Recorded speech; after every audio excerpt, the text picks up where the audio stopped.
எவ்வளவோ சிக்கன் குழம்பு சாப்பிட்டுருப்பீங்க. ரொம்ப டிஃப்ரெண்டா ஒரு சிக்கன் குழம்பு ட்ரை பண்ணணும்னா இந்த ரெசிபியை ட்ரை பண்ணி பாருங்க. இந்த வீடியோவை சேவ் பண்ணிக்கோங்க. இந்த மாதிரி ஃபுட் வீடியோஸ் பார்க்க என்னோட பேஜை ஃபாலோ பண்ணிக்கோங்க. ஃபர்ஸ்ட் பேன்ல 3/4 கிலோ சிக்கன், 1 டீஸ்பூன் மஞ்சள் தூள், 1/2 டேபிள் ஸ்பூன் மிளகாய் தூள், மல்லித்தூள், 1 டீஸ்பூன் ஜீரகத்தூள், மிளகுத்தூள், 1 டீஸ்பூன் தூளுப்பு, 1/2 டேபிள் ஸ்பூன் இஞ்சி பூண்டு பேஸ்ட் சேர்த்து நல்லா மிக்ஸ் பண்ணி ஒரு 20 நிமிஷம் ஊற வச்சுக்கோங்க.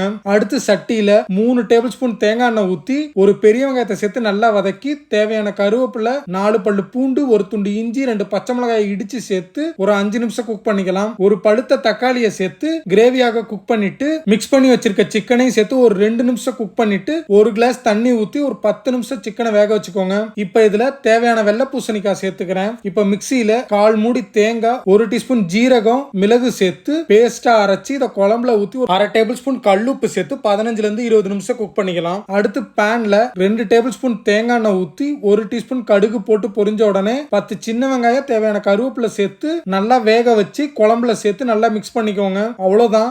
சூப்பரான பாலக்காடு ஸ்டைல் பூசணிக்காய் சிக்கன் குழம்பு ரெடி. கண்டிப்பா ட்ரை பண்ணி பாருங்க. இந்த டிஷ் உங்களுக்கு பிடிக்கும் நான் நம்புறேன்.